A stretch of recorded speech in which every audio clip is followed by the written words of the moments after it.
Nesta lição, temos o propósito de evidenciar a importância da organização eclesiástica, diferenciando-a do institucionalismo e legalismo. Para tal, teremos como base de estudo o exemplo da igreja primitiva que, embora possuísse uma estrutura organizacional simples e em desenvolvimento, era visível e eficaz. Tanto que, como estudaremos, vem servindo de inspiração para diferentes formas de governo eclesiástico ao longo dos séculos da tradição cristã. Conheceremos os principais modelos vigentes nas igrejas evangélicas do país, incluindo o das Assembleias de Deus. Aproveite esse tempo de estudo e conhecimento da palavra do Senhor e aprofundamento. Tempo importante para que nós possamos entender os propósitos e os desígnios de Deus para o corpo de Cristo. Seja muito bem-vindo à lição 6, Organismo e Organização. Nós estamos estudando as lições bíblicas no primeiro trimestre de 2024 da CPAD, que tem no seu tema o corpo de Cristo, origem, natureza e vocação. Então, desde já, quero te convidar a dar um like nesse vídeo. Quero que você compartilhe com seus irmãos, os irmãos da sua igreja, seus amigos, familiares. E deixe um comentário do que você tem achado das aulas. E se você também quiser a apresentação em PowerPoint ou em PDF da apresentação que nós fazemos durante o vídeo, comente aqui embaixo também que nas próximas lições, nos próximos vídeos, nós estaremos colocando as apresentações. Mas é importante você comentar, solicitando também essas apresentações, até para utilizar na aula no domingo. Nesta lição 6 estaremos com 3 tópicos, como é de costume das lições bíblicas da CPAD. O primeiro tópico, ele vai falar sobre a estrutura da igreja cristã. Segundo tópico, a igreja, um organismo vivo e organizado. E o tópico 3, o governo da igreja nas diferentes tradições cristãs. E o textuário está baseado em Atos capítulo 6, versículo 3, que vai dizer: Escolhei, pois, irmãos, dentre vós, 7 varões de boa reputação, cheios do Espírito Santo e de sabedoria, aos quais constituamos sobre este importante negócio. Esta é a leitura e a passagem de Atos no capítulo 6, onde os apóstolos vão instituir os diáconos ali na igreja primitiva. Já é o início de uma organização dentro da igreja de Cristo. Verdade prática: a igreja é um organismo vivo, contudo, como toda a estrutura viva, precisa ser organizada. Então é importante o corpo de Cristo, assim como o nosso corpo, ser organizado, cada um com a sua função estabelecida, para que tudo funcione plenamente. Também está em Atos dos Apóstolos, capítulo 6, e a leitura começa no versículo 1 ao versículo 7. Ora, naqueles dias, crescendo o número dos discípulos, houve uma murmuração dos gregos contra os hebreus, porque as suas viúvas eram desprezadas no ministério cotidiano. E os 12, convocando a multidão dos discípulos, disseram: Não é razoável que nós deixemos a palavra de Deus e sirvamos as mesas. Escolhei, pois, irmãos, dentre vós, 7 varões de boa reputação, cheios do Espírito Santo e de sabedoria, aos quais constituamos sobre este importante negócio. Mas nós perseveraremos na oração e no ministério da palavra. E este parecer contentou a toda a multidão, e elegeram Estevão, homem cheio de fé e do Espírito Santo, e Filipe, e Prócolo, e Nicanor, e Timão, e Pármenas, e Nicolau, prosélito de Antioquia, e as apresentaram antes aos apóstolos, e estes, orando, lhes impuseram as mãos. E crescia a palavra de Deus, e em Jerusalém se multiplicava muito o número dos discípulos, e grande parte dos sacerdotes obedecia à fé. Então, esta leitura bíblica em classe, assim como o texto áureo, ressalto que já traz para nós uma organização inicial da igreja primitiva, onde os apóstolos levantaram, separaram ali diáconos, 7 diáconos, para que eles servissem a igreja, atentassem aos pormenores da igreja, enquanto os apóstolos estariam dedicados exclusivamente à palavra do Senhor, à oração. E é assim que começa a organização eclesiástica, a organização dentro da Igreja de Cristo. Chegamos ao tópico primeiro, a estrutura da igreja cristã. Metaforicamente, a igreja é comparada a um organismo vivo, e o organismo vivo, ele precisa ter organização. Assim como um corpo funciona pela harmonia de seus membros, da mesma forma também a igreja funciona harmonicamente. 1 Coríntios capítulo 12, versículo 12. Porque assim como o corpo é um e tem muitos membros, e todos os membros, sendo muitos, são um só corpo, assim Cristo também. Então Cristo é o cabeça e a igreja é o conjunto de membros. Destacamos a palavra-chave desta lição, organização e organismo. Esta é a palavra-chave desta lição número 6. Seguimos no tópico primeiro e o item 2 vai falar sobre a igreja como organização. E essa organização nós já vimos na leitura bíblica em classe, Atos capítulo 6, do 1 ao 7, que essa organização ela já acontece desde a igreja primitiva. E lá nós já temos o exemplo da liderança centralizada nos apóstolos. Por exemplo, os apóstolos doutrinavam a igreja, Atos capítulo 2, versículo 42. Eles cuidavam da parte administrativa, Atos capítulo 4, versículo 37. Eles instruíam as lideranças locais, Atos capítulo 6, versículo 6, Atos capítulo 14, versículo 23.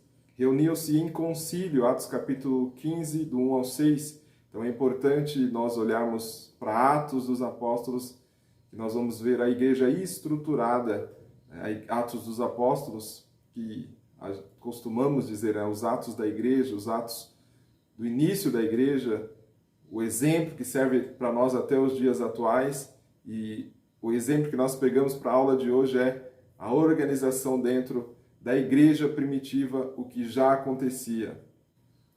Uma igreja organizada, ela se mantém viva, diferente da igreja institucionalizada.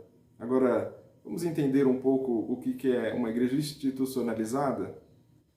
Antes de Constantino, a igreja, apesar de organizada, foi menos institucional e mais comum e orgânica. Em outras palavras, o mundo não pensava na igreja como aquele prédio na esquina. O que a lição ela quer nos trazer é a burocratização, a burocracia dentro da igreja. Isso traz letargia, paralisação.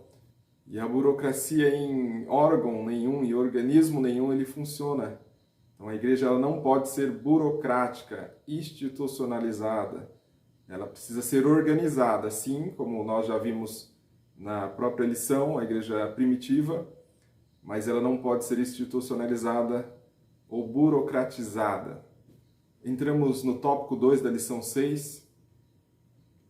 Igreja, um organismo vivo e organizado.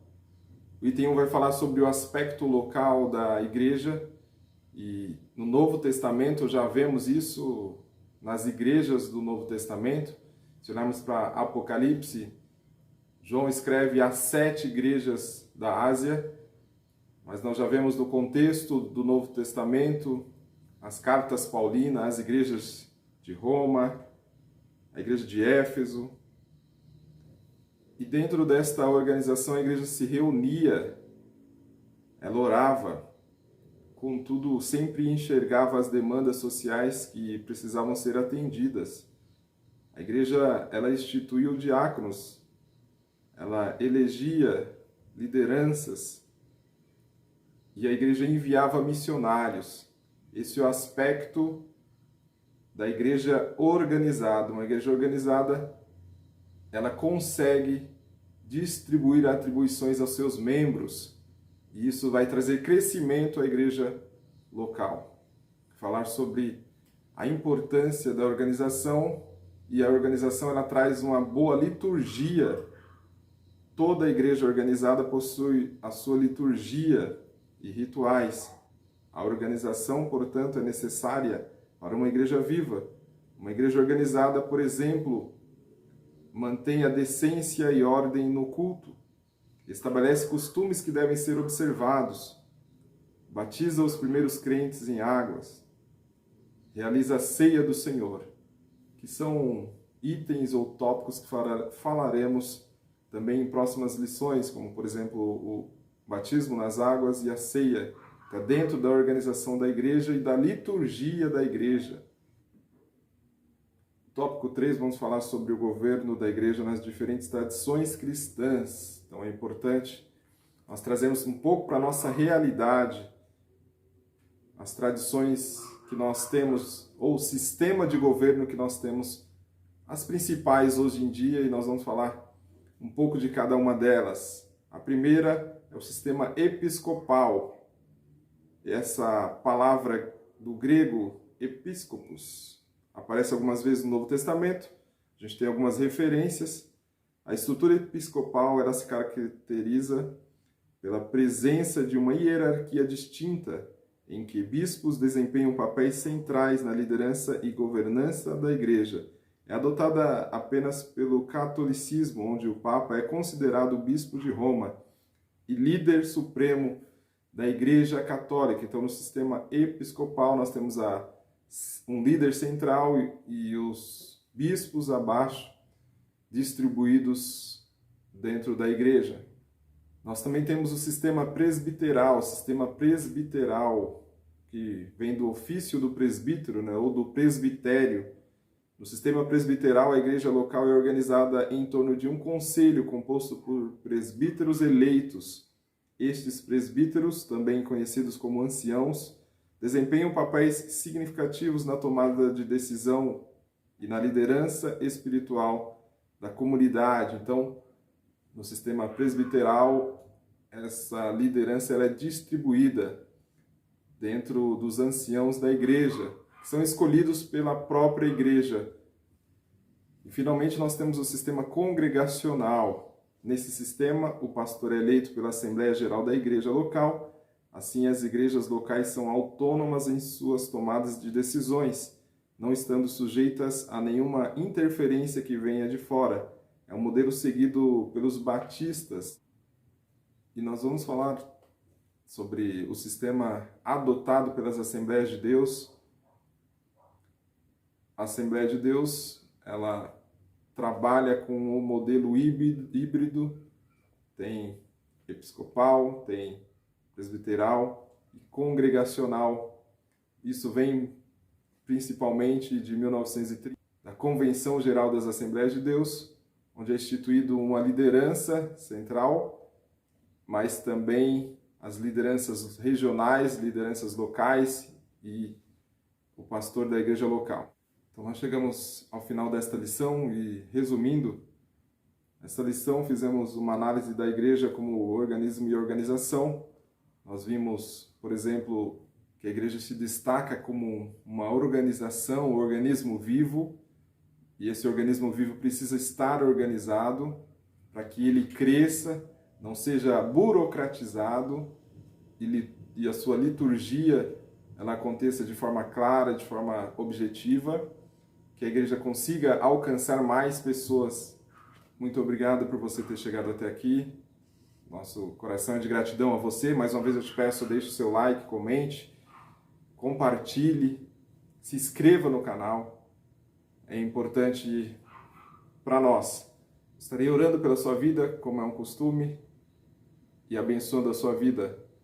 Senhor amado, eterno Deus, eu quero te agradecer, ó Pai, pela vida de cada aluno, cada irmão, cada pessoa que se disponibilizou a assistir esta aula nesta hora. Te peço a tua bênção sobre esta casa, sobre este lar, sobre esta pessoa, que ele cresça em temor, em conhecimento de ti, Senhor amado. Abençoe, as suas necessidades sejam supridas, se na vida do teu filho, é o que nós te pedimos em nome de Jesus. Amém. Deus abençoe sua vida. Até a próxima lição, assim querendo Deus.